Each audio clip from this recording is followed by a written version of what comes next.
Kapag wala ka pa talagang iboboto, numero 1, Abalos! Sino po ba si Abalos? Si Abalos lang naman po ang kumuha sa ilalim ng lupa ni anak ng Diyos.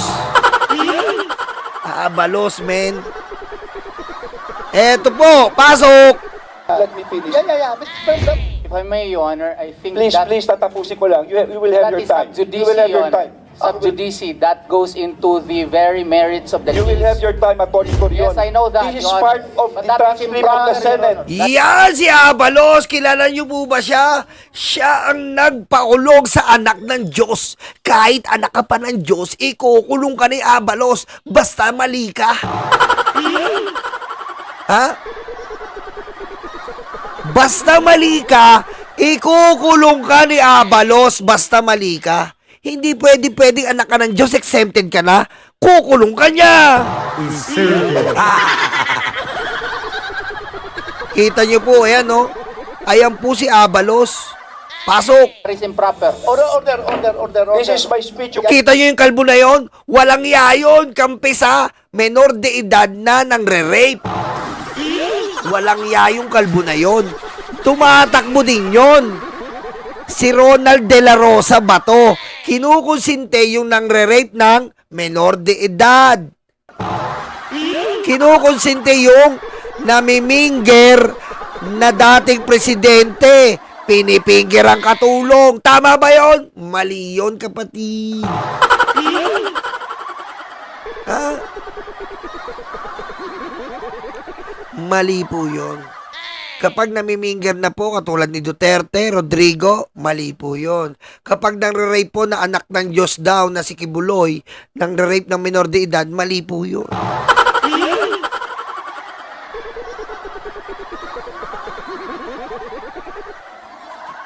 Cannot tell me what is improper. Yeah, order. Ko lang po ito. Anyway, this is part of the record of the Senate. Wala akong iniimbento. Lahat po ito'y galing din dito to. Nung itutuloy na kung na dapat ang pagmamasahe, tumayo siya at umupo sa harap ko. Sinimulan niyang tanggalin ang butones ng t-shirt ko hanggang nagtuluyan niyang tinanggal ang buong t-shirt ko. O, kita niyo naman po, kinuha yung kalangitan ng bata. Hindi dinala sa kalangitan. Kinuha po yung kalangitan ng bata ni Kibuloy. Diba? Kinuha niya yung kalangitan ng bata. Hindi niya dinala sa kalangitan. Napakawalang niya, manyakis. Menor de edad. La la la la la. Menor de edad. La la la la la.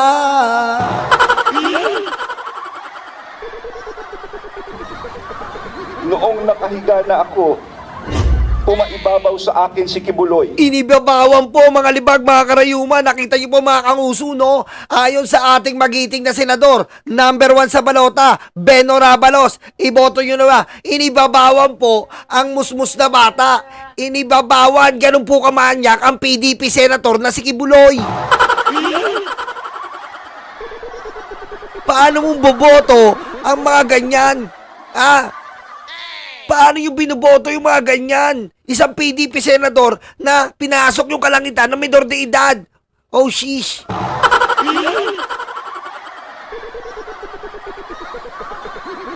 Ganyan ba ang gusto natin? Huwag tayong ganyan. Dito tayo kay Benor Abalos, ang nagpakulong sa mga manyakis na si Kibuloy at ang aking first love na si Alice Guo.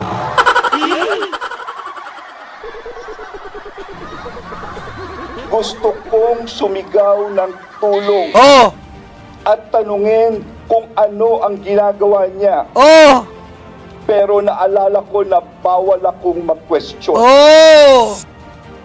Nanginginig na ang katawang ko sa takot Oh! at nakatitig lang ako sa kisame. Oh, yeah! Pinipigilan ko na ang mga luha o dahil sobra akong nagulat at walang magawa. Oh no!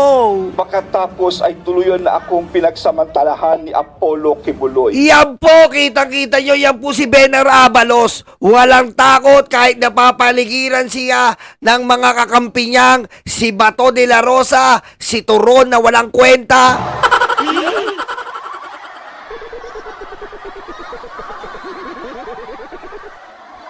Yan po ang iboto nyo. Nandyan, no? Benor Abalos. Eh, no? Benor Abalos for senator. Yan po ang kailangan natin. Yan po ang kailangan natin. Ang best friend pa ng Pangulo. Ang best friend na tumulong sa Pangulo. Ang nagpakulong sa anak ng Diyos, Benor Abalos. Ayan po, kita-kita nyo. Oh, ang nagpakulong sa reyna ng Pogo, Alice Guo. Ma'am Elvira Gutierrez, Boss Nyolo, na-miss kita sobra. Ngayon bumalik ka na, gumaling bigla ang rayuma ko. Oh, thank you, thank you. Ako talaga ang nagpapagaling. Ho, ho. Ho, ho, ho. Ho, ho, ho, ho.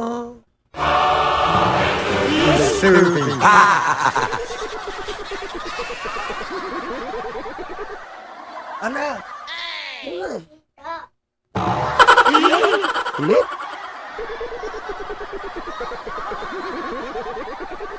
Okay, dumako na tayo dito. Regarding sa kay Kibuloy, eto, isama na natin to para dire-diretso. Eto naman, si Sara Duterte naman. Sara Duterte, ang impactang vice presidente, nakatanggap ng baril para dire-diretso na to. Ay ng chopper. May dala po siyang mga malalaking bag na laman po ay mga iba't ibang uri ng baril. At nilalatag po ito sa tent. Oh, Nakatabi po ng mansion niya. Minsan po pumupunta din po doon si former President Rodrigo Duterte at former Mayor, Davao Mayor Sara Duterte. At pag umaalis na po sila doon sa Glory Mountain, dala na po nila yung mga bag. Na siya pong bag na nilalagyan po ng mga baril. Ako po si alias Rene. oh, kita mo, ayan ha, Sara Duterte. Yari ka talaga. Nakatanggap ka pa ng baril kay Kibuloy. Baka nakatanggap ka rin ng vibrator. Hindi kaya nakatanggap dito ng vibrator? Ha? Baka nakatanggap ka ng vibrator ng sanlibutan, Sara Duterte, ha? Nasa Westpam po ang bulan. Nakatira po sa Pasay City. At tapos manumpas sa ilalim ng batas. Nagsasaad. Na-convert ako sa Kingdom of Jesus Christ noong 2015 sa pamamagitan po ng aking pagiging miyembro ng Keepers Club International na isang youth organization ng simbahan na nagre-recruit sa mga paaralan. Kasama ng aking high school sa Tacloban City. Nag-aalok po sila ng fake scholarship para maingganyo po ang mga kabataan.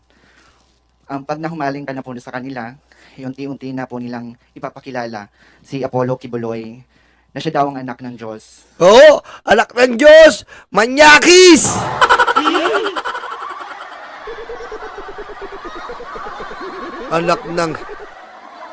Anak ng teteng ka, Kibuloy. Ang tigas ng mukha mo.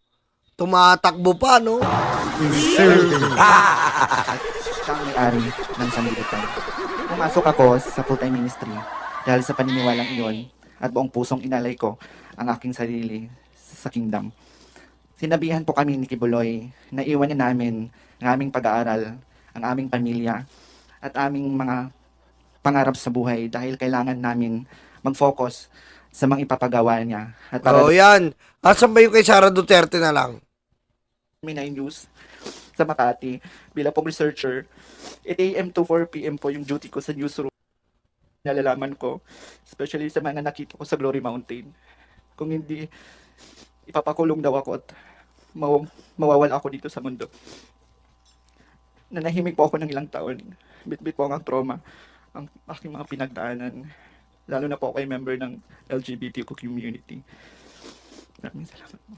Nabanggit mo dito sa affidavit mo na nakita mo si former President Duterte at ang ngayong Vice Presidente na dating Mayor Sara Duterte. At pinaalalahanan kita, Elias Rene, ha, tulad ng lahat ng resource persons, under oath ka. Makukumpirma mo ba ito na nakita mo sina dating Presidente Duterte at kasalukuyang VP, dating Mayor Sara Duterte, dun sa Glory Mountain? Before that, Madam Chair, gusto ko lang i-correct yung Sons of David Orchestra po, not Philharmonic Orchestra. Okay, so ibang pangalang orchestra, hindi Philharmonic. Opo, Okay, Madam Chair. well noted. Ngayon, yung kino-confirm mo ba na nakita mo sa Glory Mountain si dating Presidente at si dating Mayor ng kasalukuyang Vice Presidente? Yes po, Madam Chair. Nakikita ko po sila sa Glory Mountain. Oh, At paano mo naman, isang particular na binanggit mo, paano mo nalaman na baril ang pinapasok sa mga bag? Nakita mo yung mga bag, paano mo alam na baril ang nasa loob ng mga bag? Yes po, Madam Chair. Kasi pag pumupunta po doon si Kibuloy sa Glory Mountain, sakay po ng chopper, meron po siyang mga dalang malalaking yan ba bag. gusto nyo? Si Kibuloy, iboboto nyo, PDP? Ganyan? Tumatakbo para magigante? Bobo?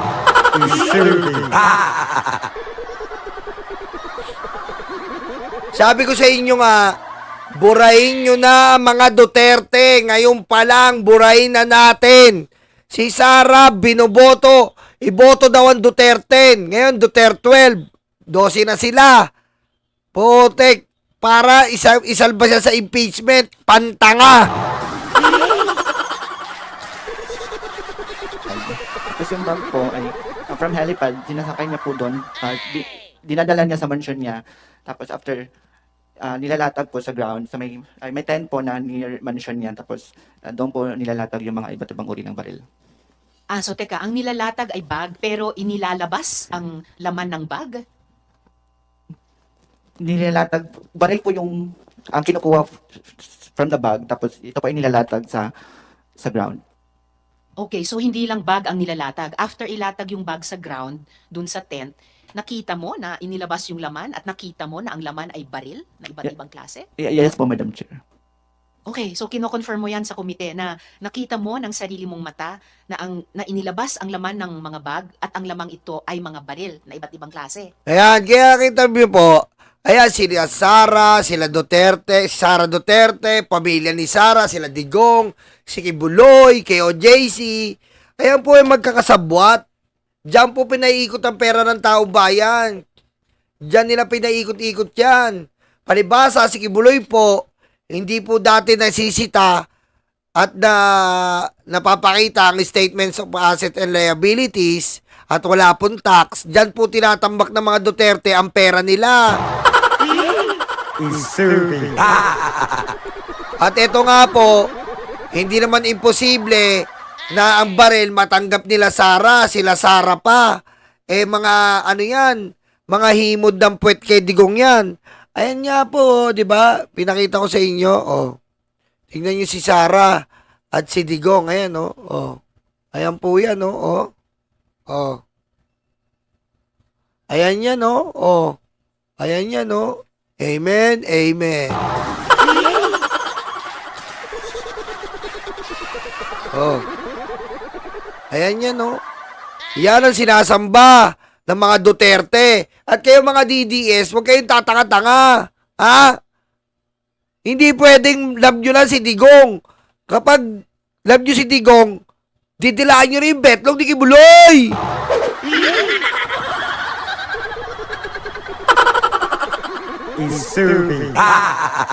Ganon talaga buhay. Pag mahal nyo si Digong, dila betlog kay Buloy.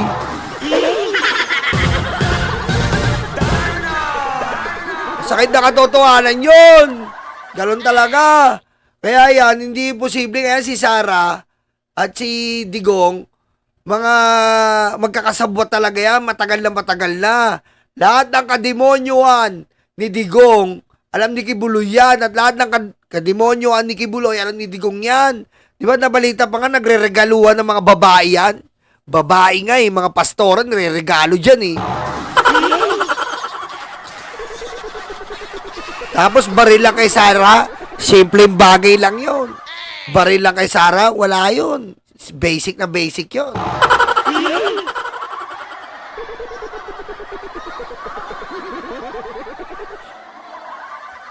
Di ba? Dito tayo. Dito na tayo sa impactita na to.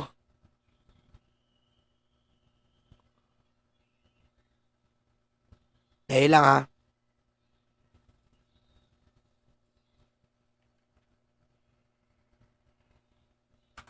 Wala pala, hindi ko nakuha. Saglit lang.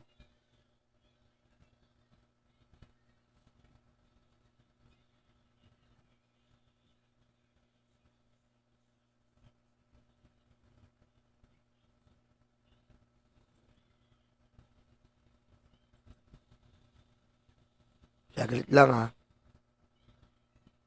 Ba't ganun? Oy mga alipin, mga uto-uto, paniwala sa news na gawa-gawa mo.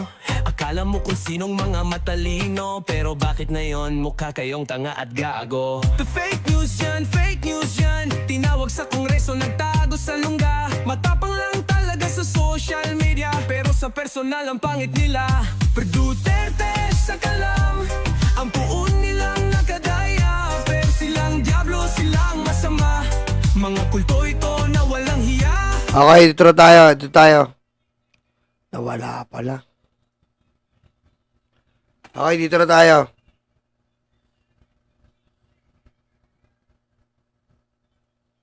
Ma'am, in-announce ni kaya sisimulan daw yung pagbebenta ng 20 pesos per kilo na bigas. Sa Visayas daw po unahin yun. Ang reaction ninyo? Yan, di ba yan na yung sinasabi nila noon pa na hindi nila magawa hanggang ngayon dahil hindi nila alam kung paano gawin. At dahil, sa totoo lang, nung sinabi yung 20 pesos per kilo na bigas, ay nagsinungaling yung nagsabi. Alam niyang hindi kayanin, pero pinaasa niya ang mga tao. Bobo talaga to, no? Bobo! Bobo talaga to si Sara. Alam nyo, ito mga libaga. Di ba sinasabi ko nga sa inyo, di ba? Gagawin at gagawin ni BBM yon na kukuhanin ni BBM sa magsasaka ng palugi, malulugi ang gobyerno. Ganun na. Ayan ang nangyari ngayon, yung sinasabi ko sa inyo. Yun ang nangyari. Kinuha ni BBM ng palugi yun. 'Di ba? Sa tulong ng mga government official. 'Di ba? Ayun kasi ang natatanging paraan na na diretsang makakatulong sa ating taong bayan. Matagal nang pinlano 'yan. Kaso may impaktita ang katulad netong sa Sara Duterte na to, wala nang ang ginagawa, magnanakaw, kurakot, namimintas pa. Na ibibigay yun. Meron akong pagdududa ha, na magbebenta sila ng 20 pesos per kilo na bigas pero hindi pang tao, pang hayop. Kita mo? Ibig sabihin, si Sara walang ya talaga. 'Di ba? Meron ba binibenta ang magsasaka na pangayop, ayop ka? Ikaw ang ayop. Ha? Ikaw ang hayop. At ang buong pamilya nyo ang hayop. Ha?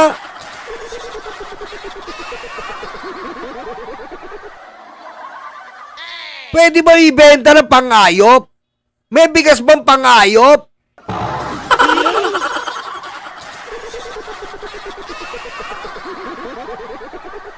Walang bigas na pangayop. Ha? Tsaka ang bigas na yan, palibasa kasi, lumaking mayayaman to. Dahil sa pangungurakot at pagnanakaw sa pera ng taong bayan, sanay na sila sa masasarap na pagkain. Yung mga tao dyan na nagsasabi na, etong bigas, minamali pa nila, yung bigas, minamali nila na eto daw yung bigas. Eto daw yung bigas. Eto daw yung 20 pesos. Hindi po ganyan ang 20 pesos na bigas. Hindi po ganyan ang 20 pesos na bigas. Huwag kayo mapagniniwala sa fake news. 33 po ang binibenta. Binibili po ng gobyerno ng palugi. Palugi po ang gobyerno. Pero okay lang po yun na malugi ang gobyerno. Walang problema doon. At least, makikita mo, ang kumukuha, mga mahihirap natin. Hindi po totoo ito ang kulay ng bigas. At kung ito yung sinasabi ni Sara na panghayop, hindi po panghayop yan. Ganyan ang kinakain natin noong 90s. Hayop ka, Sara. Ikaw ang hayop.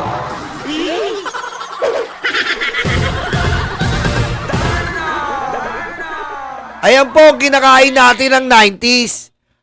At wala po tayong karapatan na sabihin na pangit yan. Tandaan po natin, yan po ay galing sa ating magsasaka. Pag sinabi natin pangayop yan, sinasabihan natin ang ating magsasaka na ganyan po sila. Tandaan po natin yon. Ang magsasaka po ang representative ng ating bigas. Pag sinabihan po natin yan. Etong nasa picture. Pag sinabi nyo pong panghayop yan, ibig sabihin, pinipintisan nyo na rin po ang mga magsasaka natin. Yan po ang produkto nila. Yan po ang hirap at pagod, dugo, oras na inukol ng ating magsasakayan. Ganun po yan. Wala kang karapatan sabihin pangayop yan dahil Sara Duterte, ikaw ang ayop.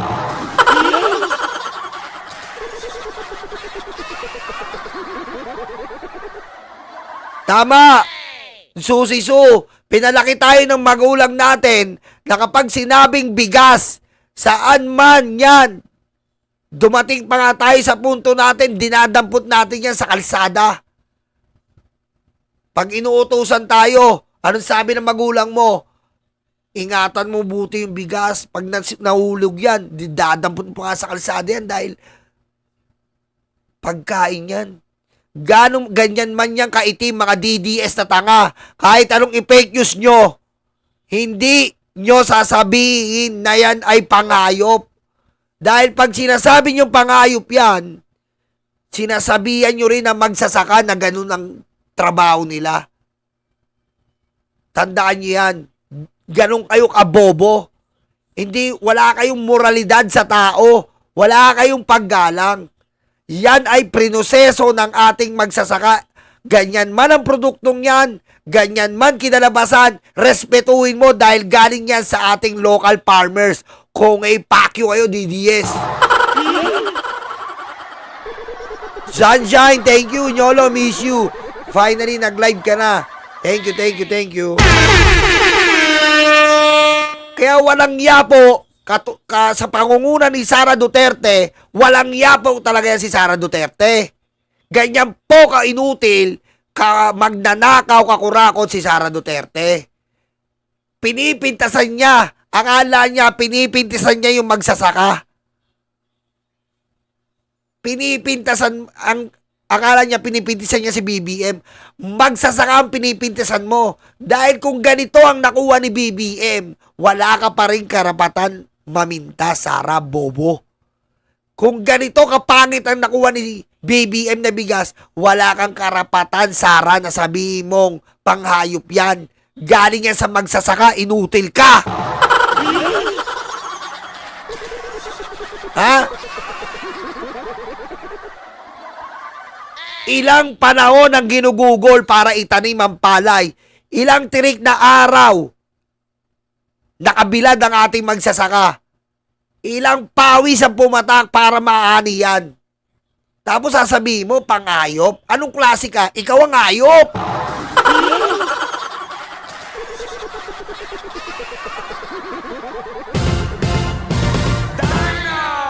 Diretso natin. Kanang ginatawag nila og ano sa bana siya sa murag lamaw? Oo, ganyan. Ganun ba yung bigas ng NFA, sir? Ganyan yung... Kita mo, ang NFA, bata pa kami, NFA na yan. Yan ang inuutos ng magulang namin, kinakain namin mahihirap. Wala kang karapatang pintasan yun, tanga!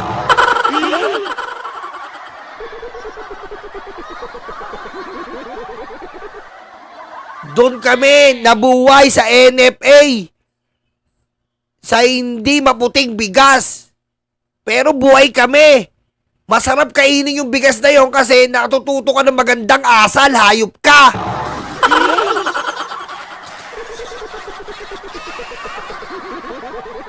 Kesa ikaw, kumakain ka ng puting bigas, demonyo ugali mo katulad ng tatay mo. Kaya kami mga mahihirap, mas proud pa kami. Pangayop na bigas ang kinakain namin, kulay brown. Proud ako dyan. Dahil yon, ang sarap Natututo kami ng magandang asal. Eh ikaw, kinakain mo puting-puting bigas, demonyo ka pa rin.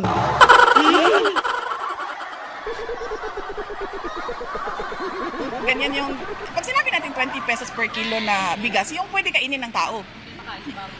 Oh, yan yun, diba? Yan yung 20 pesos per kilo na binibenta, yung pinapakain sa baboy. Hindi mga baboy ang mga... Grabe oh, meron bang bigas sa pinapakain diretso sa baboy? Kundi ba naman abnormal to?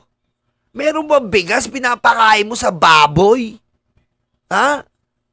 Eh di namatay yung baboy dyan.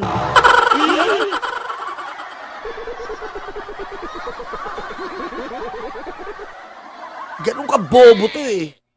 Hindi mga hayop ang mga Pilipino. Kapag nagbenta kayo ng 20 pesos per kilo, bibili kami lahat kasi pwede siya kainin ng tao. Ay, tanga-tanga ka. Tanga-tanga, ikaw bibili ka ng 20 pesos per kilo? Lokoy mo, lolo mo. Balat Boy, thank you tol. Subscribe kayo kay Balat Boy ha. Bibili daw ng Alam mo, bobo ka kasi. Hindi ka nanonood ng mga totoong balita. Sanay ka sa fake news, impacta. Ha? Sanay ka. Kaya, ang pinapanood mo, puro paninira sa gobyerno, hayop ka. Huwag mong masabi-sabi na pangayop ang bigas namin. Ha? At yung mga nagsasabi na pangayop yung brown rice, bobo. Diyan kami lumaki. Tanga!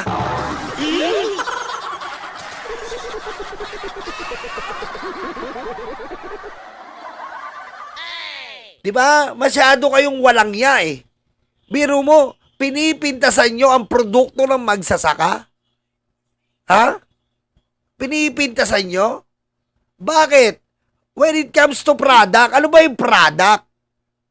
Kaya nga may level yung product. Kaya nga may level yung product kung ano ang mabibigay sa'yo na satisfaction. Kung 20 na bigas, kung 30 na bigas, it's on your choice.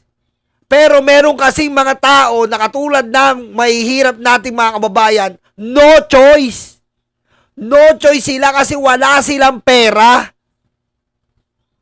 Ha? Hindi mo naiisip eh.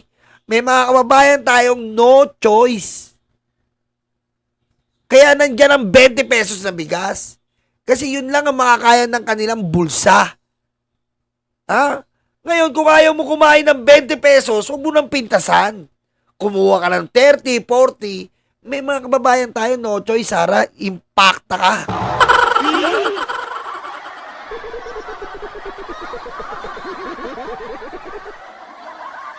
Ha?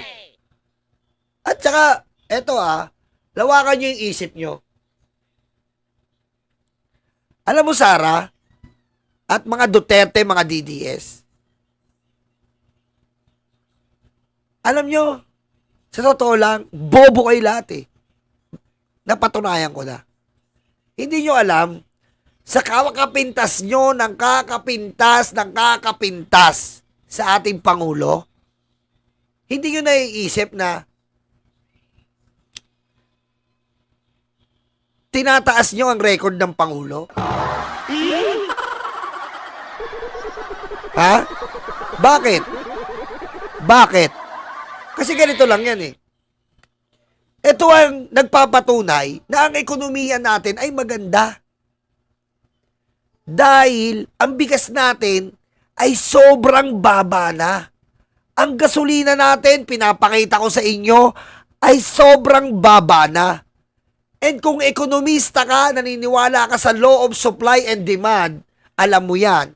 At naniniwala ka sa mga estatistiko, at naniniwala ka sa mga revenue, alam mo ang kasagutan dyan.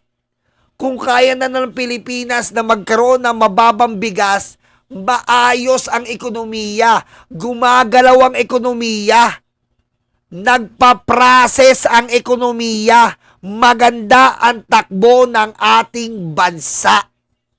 Yon ang hindi nyo nalalaman. Nakapokus lang kayo sa 20 pesos na bigas. Hindi naman susugal ni BBM yan kung hindi kaya. Hindi naman susugal yan ng mga government official kung hindi kaya. Maalwal, maayos, matiwasay ang buhay. Kaya nagaganyan. Ganun yun, Sara. Huwag kang tanga.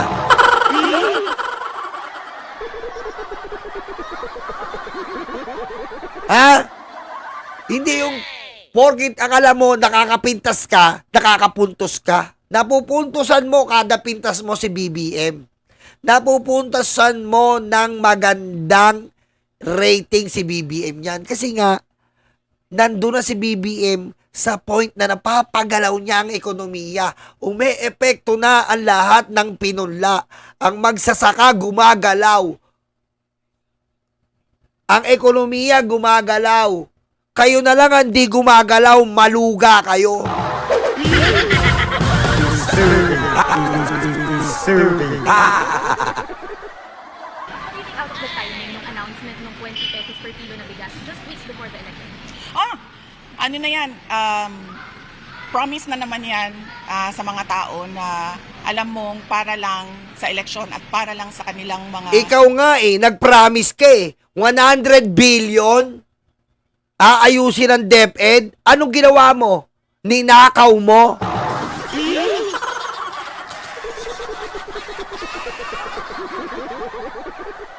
$100 billion ninakaw mo. Nasaan ang sinabi mong promise? Bobo. senators para manalo yung kanilang alyansa kuno na iniwanan naman din sila nung dalawa nilang kandidato dahil Di itakin mo yung dalawa mong kandidatong si Villar at si Amy Duterte. Ipalaminate mo yung muka. kakaalam ko wala silang walang direksyon yung kanilang alyansa. Tingin nyo, related din sa survey because malaki yung binagsak ng survey. And analysts Ano to? Umuugong tatakbong president si Inday Sara. Lorilyn. Congrats, Lorilyn, ha? Pinapakita mong tanga ka No? Anong feeling mo? Magagalit kami sa chat mo. Lorilyn, anong feeling mo? Magagalit kami sa chat mo? Gusto mo magalit kami? Ha? Ha? So, magalit kami? Kasi kung titignan mo, may impeach na yan. And kung alam mo yung meaning ng impeachment, alam mo na yung kasunod doon. Kaso bobo ka Okay? Para kasi super dugyot mo. Kaya mo yung super dugyot mo?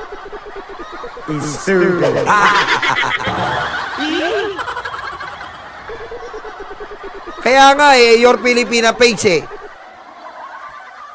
Hindi nila alam yung economy and global trade. Eto rin si Sara, naturingang attorney, hindi niya alam yung economy and global trade. Takbo ng ekonomiya, economics, supply and demand. Hindi nila alam yun Di ba? Yun, mga produkto, yung mga gasolina, yan ang isa sa pamantayan para makita mo kung maganda ba ang ekonomiya. Kasama yan sa pattern na tinitignan. Kasama yan. Ngayon, napakababa lahat. Ibig sabihin, sustainable. Ang ekonomiya, maayos. Hindi katulad ni Digong, 90 ang gas, 80 pesos ang bigas. Pusang ama kayo.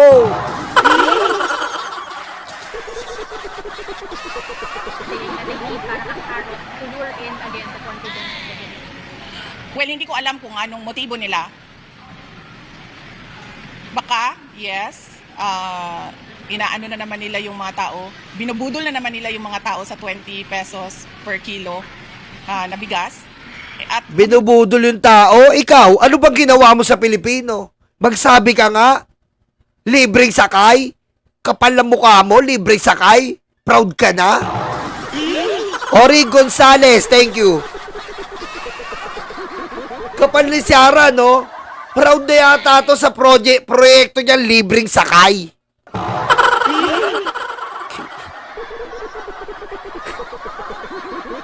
Ba't ano mo, Sara? Libreng sakay? Hayop ka? Oh, pakita ko sa iyo yung ginawa ng tatay mo. Pakita ko lang, mabilisan. Nagkumpulan ang mga bukbok sa bigas na ito na hawak ni Agriculture Secretary Manny Piñol. Pwede ba bang isain? Yes. Oh, kita mo? Ganito katanga kayo. Oh, si Piñol tanga. Pwede ko bang isaing? Yes! Oh. Ganyan ang pinipintas ang bigas. Galing na sa ibang bansa, may insekto pa.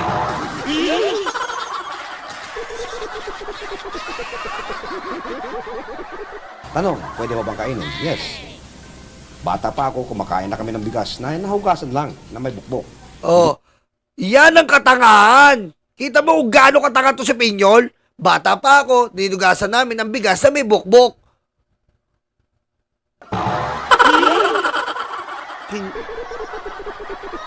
Papamura ka talaga eh. Mapapamura ka talaga. Biro mo, bata ka, pupunta ka lang, bibili ka ng bigas, may bukbok. Tanga eh. Hindi ko lang alam kung yun ang dahilan kung bakit hindi ako tumangkad, pero sigurado, buhay ako. Hinugasan ito ng ilang beses ng kalihim hanggang sa humiwalay ang mga bukbok. Sa pangalawang hugas, meron pa rin nakalutang na bukbok. Ayan, no? Nakalutang na bukbok. So, Ano, Sarah? Eto ang pintasan mo, tanga. Eto ang pintasan mo. Ayan o, sinasaing, may ulam, bukbok.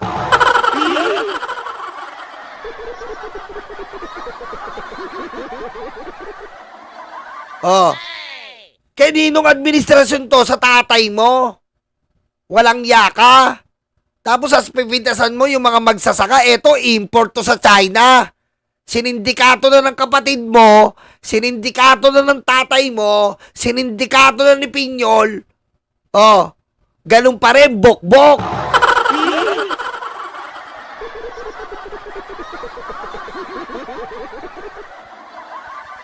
hugasan na natin yan. Pati sa kamay ko may bukbok. Pati dami ng tubig na dapat Puta, ilagay. kita mo, oh, ganyan tinatanga yung Pilipino. Kakain ka ba ng bigas na may bukbok? Sabi ng Department of Agriculture, pwede. Putik ka pala eh. Kung yung insekto na yun, putik nakakamatay, patay ka na. Oh, di ba tama, may bigas pang styrofoam. Oh, anak ka ng weteng, oh. Ninonormalize nila yung bigas daw may bukbok, pwede. Ay ipinakita rin ng kalihim. Pag ginanyan mo yung kamay mo, dapat yung tubig nandito lang. So yan, tamang-tamang sukat ng tubig. Uy, may bukbok pa. Pero pwede na. 3 piraso, okay na yan. May lasa-lasa ng konti yung bigas. Okay, so isahin nyo to. Pagkaraan ng ilang minuto, luto na ang binukbok na kanin. At sa live telecast ng UNTV News noong Biyernes ay ipinakita ng Secretary Piñol sa publiko. Yan, ganyang katanga. Ganyang katanga ang administrasyon Duterte.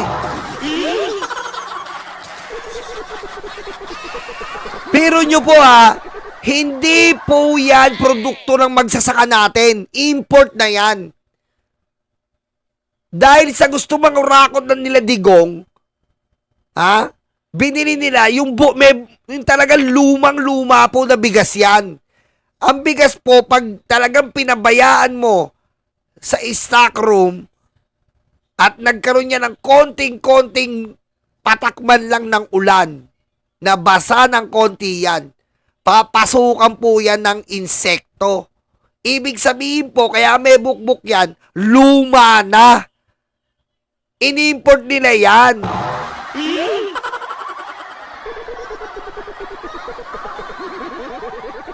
Ngayon, pwede daw kainin. Ganun tayo ginawa talagang hayop. Yan ang hayop, Sara. Pinapakita ko sa'yo. Ganyan, pinakain tayong parang hayop. Eto yun. Impakta.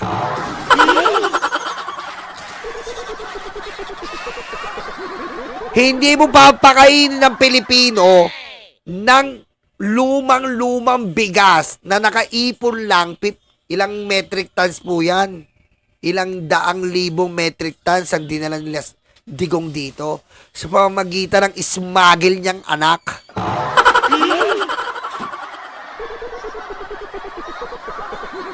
Ngayon, para ma-please nila ang Pilipino, sinaing nila ng live. Ako nga nung bata ako, may bigas namin bok-bok. Abnor.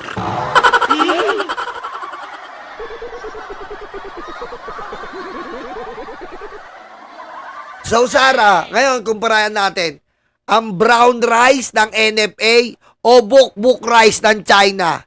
Kanino ka? Impata.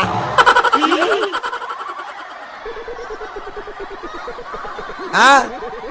Ngayon, isaing mo yung may bukbok. Tignan natin yung sinasabi mong baboy kung kainin. Hayop ka. Ha? Ibigay mo sa baboy yung may bukbok. Tignan natin kung kainin. Ha? Tapos, pipintasan mo yung NFA?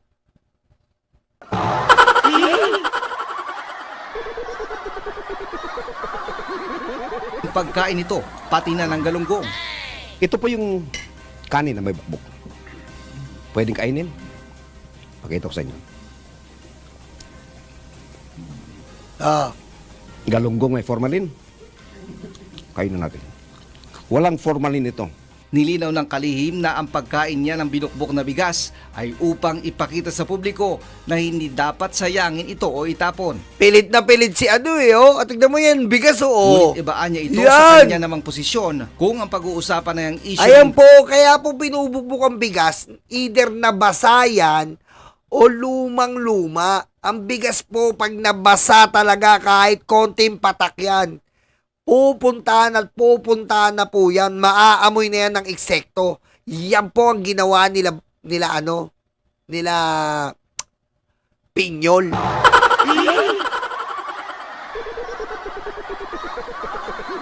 Duda ka? Dahil bakit Visayas lang? Hindi ba nagugutom yung mga tiga Mindanao? Hindi ba nagugutom yung mga tiga Luzon? Bakit at 20 pesos per kilo lang? Hindi kami nagugutom dito sa Luzon kasi may trabaho kami, tanga.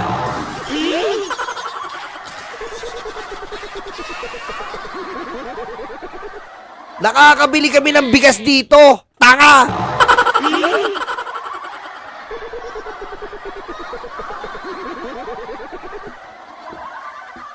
Dinamay mo na naman yung Luzon. Dinamay mo na naman yung Mindanao. Eh, doon nga yung produkto na manggagaling sa Visayas kasi nandun nga yung mga produkto ng mga magsasaka. Oh, eh kung pala rin at malakas pa yung ani, eh di aabot ng Luzon, aabot ng Mindanao, boba!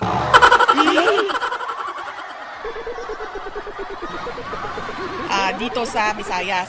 At bakit merong meeting sa Cebu Capitol ang lahat ng mga governors o karamihan ng mga governors? Diyan ka mahilig sa chismis. Diyan mahilig sa chismis. Chismis mo pa. Chismis. Walang basihan. Ha? Agle, April Grace Fardo, thank you. Mai-impeach yan, sabi ko sa inyo. Visayas. So baka may problema sila sa boto dito sa Visayas. Baka ma'am, ano na lang natin. Alam mo, Sara, usapang boto tayo. Sino ba buboto sa PDP? Sige nga, Sara, gumising ka. Sa pusit mo, sinigang na pangamong muka. Sino ba buboto sa PDP? Kung di nyo dudugain. Kung hindi kayo tutulong ng keyboard warrior. Sara, gumising ka. Sa cover court lang sila nagrarally.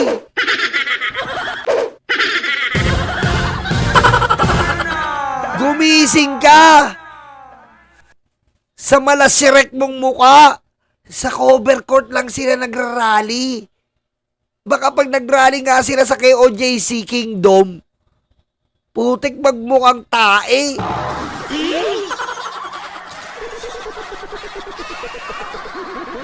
I-reduce na lang natin doon sa mga sinasabi nila 20 pesos per kilo na rice dito sa Visayas para namang hindi kami nagugutom doon sa Mindanao at hindi namin kailangan ng 20 pesos per kilo na rice kasi wala na silang magawa sa Mindanao, mami. Kahit anong gawin nila, hindi na talaga boboto ang kami sa mga tao na kung ano-ano lang yung pinapaasa sa mga kababayan natin. So, yes.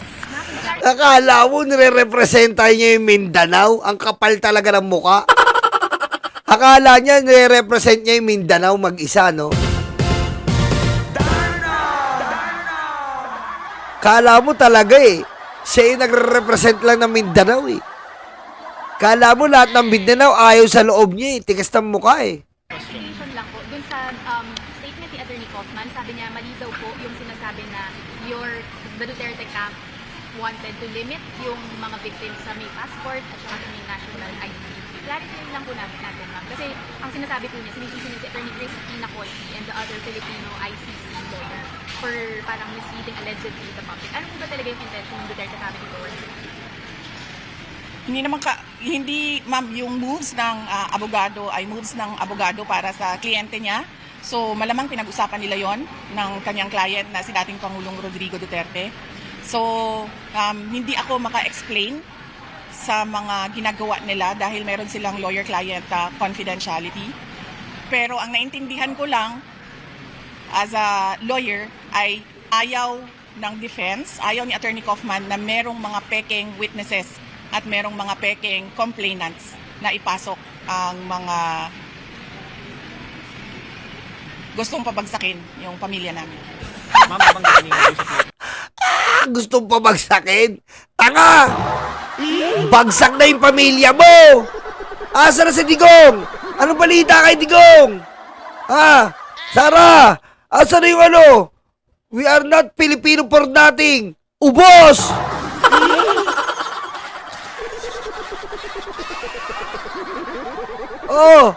Asa na yung mga supporter mo? Wala na! Yan din sinasabi ko sa inyo, mga libag. Ilang linggo lang ang itatagal.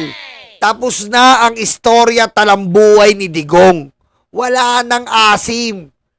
Nakalipas na. Move on kagad. Ganun kabilis ang balita. 1 week, 2 weeks. Diba?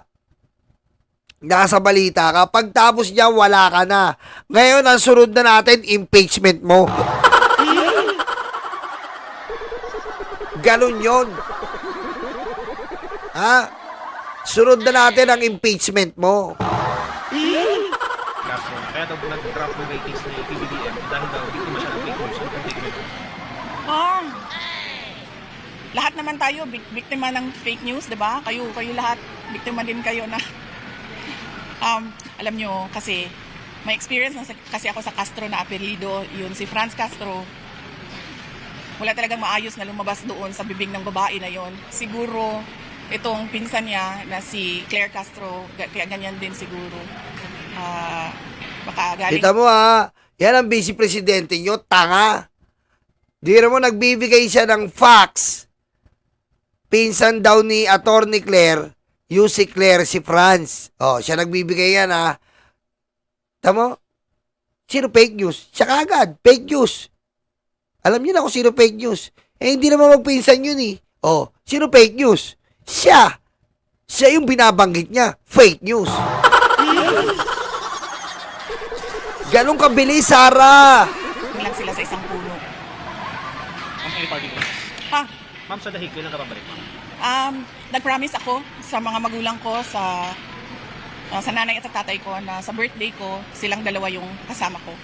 So babalik ako sa Hague sa birthday ko, kasama yung nanay ko. Kasi nung pagbisita niya noong nakaraan, hindi siya nakapasok dahil wala siyang permission. So nung nagkausap kami ni Pangulong Duterte kahapon, inaantay niya daw na magbisita yung nanay ko. At sinabihan ko din yung nanay ko, sabi ko na sa birthday ko na lang tayong magkita tatlo.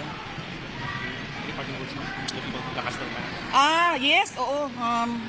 Kailangan na siguro mas magandang at mas maayos na plano para sa mga evacuees dahil mahirap talaga ang tumagal sa evacuation center at hindi na ako magpaligoy-ligoy pa, diretso ninyong iboto ang 10 kandidato ng Duterte. Kami ang bumbero ng Pilipinas, mga bayaning tagapagligtas. Ang paglilingkod sa amin ay likas. Ang bumbero ng Pilipinas, kami ang bumbero ng Pilipinas, mga bayaning tagapagligtas. Ang paglilingkod sa amin ay likas. Ang bumbero ng Pilipinas, ang bumbero ng Pilipinas, ang bumbero ng Pilipinas, ang bumbero ng Pilipinas, ang bumbero ng Pilipinas. Para sa mga maralita, may puso, may tapang, may Diyos. Para sa mga maralita, may puso, may tapang, may Diyos. Para sa mga maralita, may puso, may tapang, may Diyos. Para sa mga maralita, may puso, may tapang, may Diyos. Kami ang bumbero ng Pilipinas, mga bayaning tagapagligtas. Ang paglilingkod sa amin ay likas. Ang bumbero ng Pilipinas, kami ang bumbero ng Pilipinas, mga bayaning tagapagligtas. Ang paglilingkod sa amin ay likas. Ang bumbero ng